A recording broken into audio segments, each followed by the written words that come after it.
Before we start today's video, I just want to say a huge thanks to my buddy Steven. The next few videos would not be possible without him and him letting me use his equipment. Go check him out on YouTube and Instagram at professional_foamer.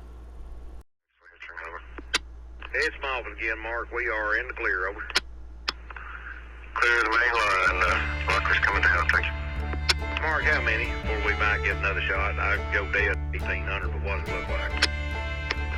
I've got a L447 that has a city rigs Lee Anderson yet, and I've got a 587 at Tullahoma.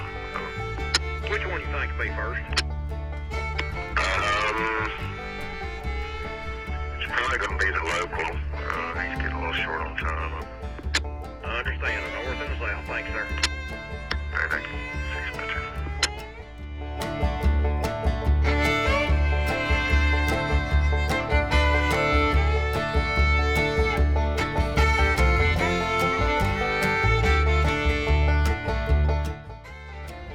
Hello everybody, and welcome back to Clear Block Productions. Today is something a little different on the channel. I had a buddy come down from central Kentucky and we decided to film, and the shots ended up a lot better than we initially anticipated. He gets settled in and we head to the spot closest to my house, just for a couple hours, and the scanner lights up and so do the signals. Our first train is CSX M648, 630 axles and 9,000 plus feet of train. With a high ball, CSX 3234 leads the train through Tullahoma, Tennessee, on its way to Radnor Yard in Nashville.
Car by car, the wheels roll by, all kinds of loads and empties. M648 will terminate in Radnor Yard. They'll take the engines off and run them to the shops before pushing the train over the hump into the classification yard.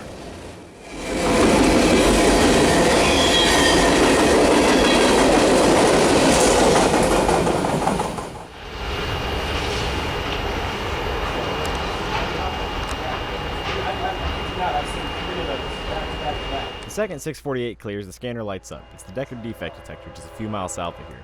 It's another northbound. I couldn't get the train symbol, however we got the engine number, CSXT 738. This train wasn't quite as long, but still a hefty train at 6,171 feet.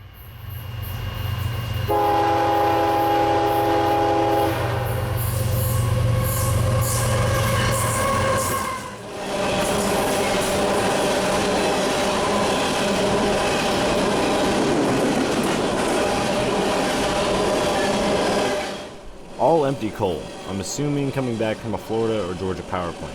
The train rocks and rolls through the sleepy town of Tullahoma, Tennessee, one on the front and one in the middle.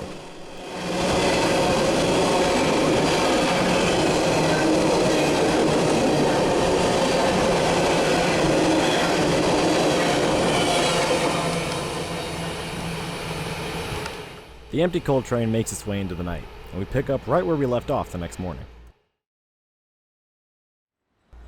I'm not too sure what train this was, but it had a classic CSX lash-up. A YN3 AC44 number 276 leading, and a YN2 AC44 number 545 second out, pulling some kind of manifest. The southbound train makes its way past the south end of the depot here. This is the last train in Tullahoma, I promise, so don't click off just yet.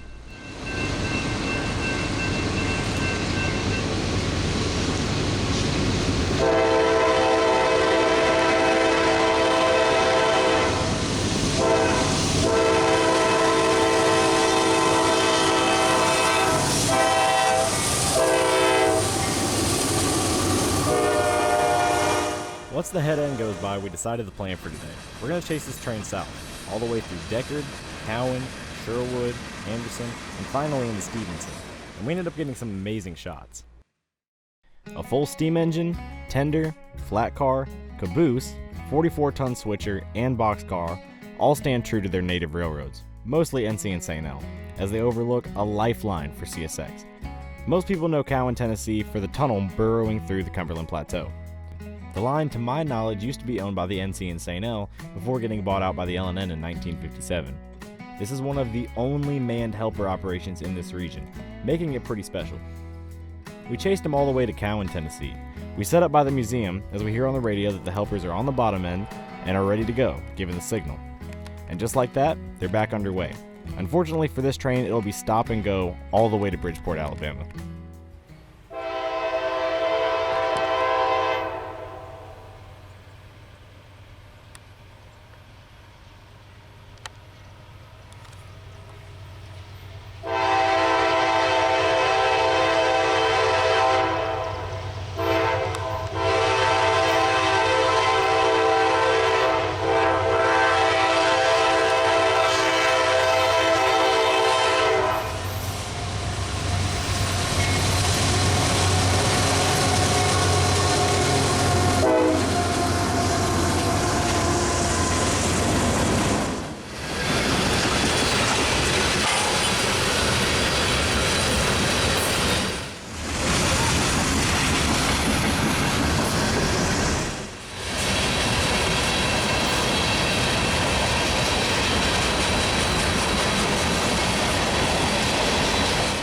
We see the pushers go by as they open up the throttle on those big GEs to make it up the hill.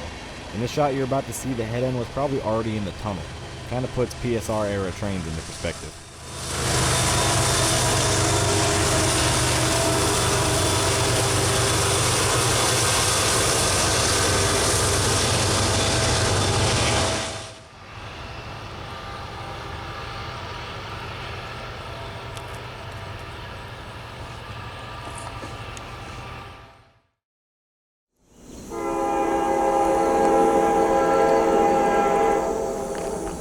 We hustle over the Cumberland Plateau, expecting our southbound manifest to be long gone by now.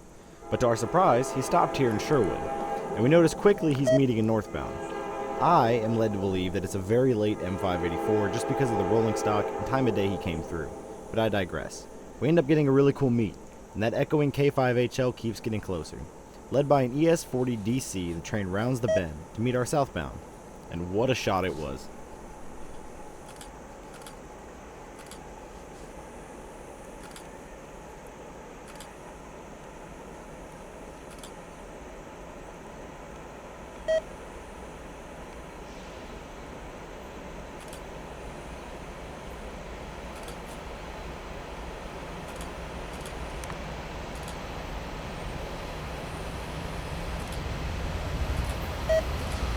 Down here, I'm going to start bringing fast.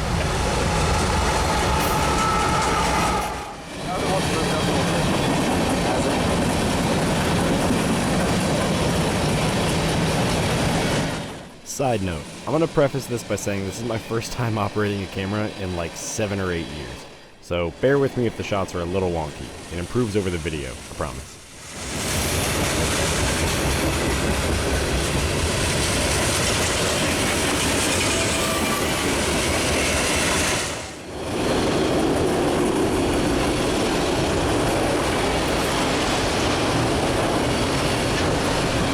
The DPU rounds the bend into our view.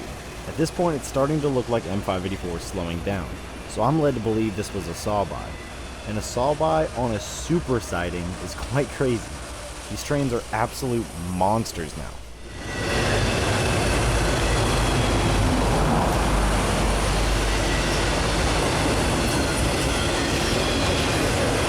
Our southbound now has his nose light and ditch lights on, meaning he's starting to get rolling.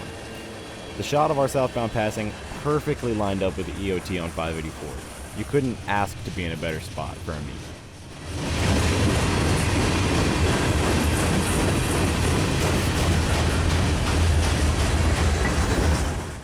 M584 carries all kinds of goodies, most notably auto racks bound for the Nissan plant in Smyrna, Tennessee, short hoppers, scrap gons, and all kinds of other things.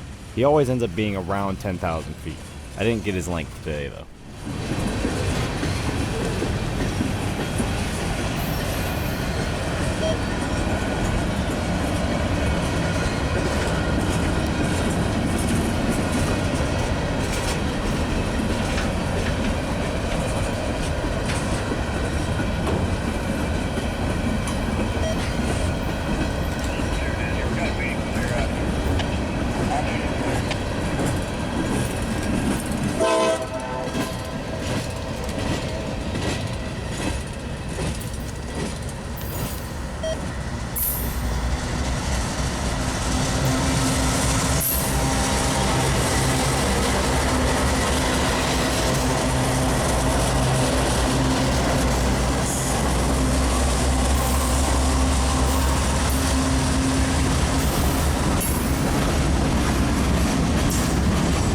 Our southbound gets a divergent clear on main 2, and just like that, we're back underway again. The experienced engineer opens the throttle wide open on those old GEs, as they roll some proper 90s coal, for lack of a better term.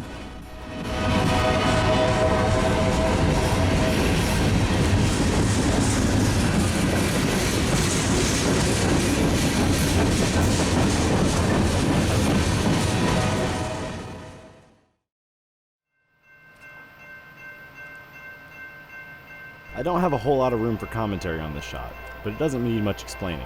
Our southbound rounds the corner past the Anderson mineral mine, and by now, he is wide open on that throttle.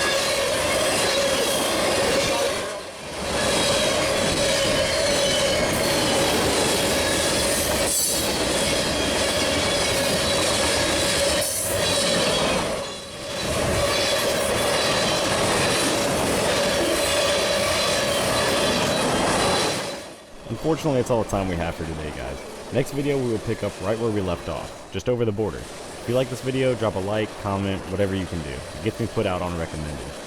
I love y'all, and I will see you in the next video. See you guys in Alabama.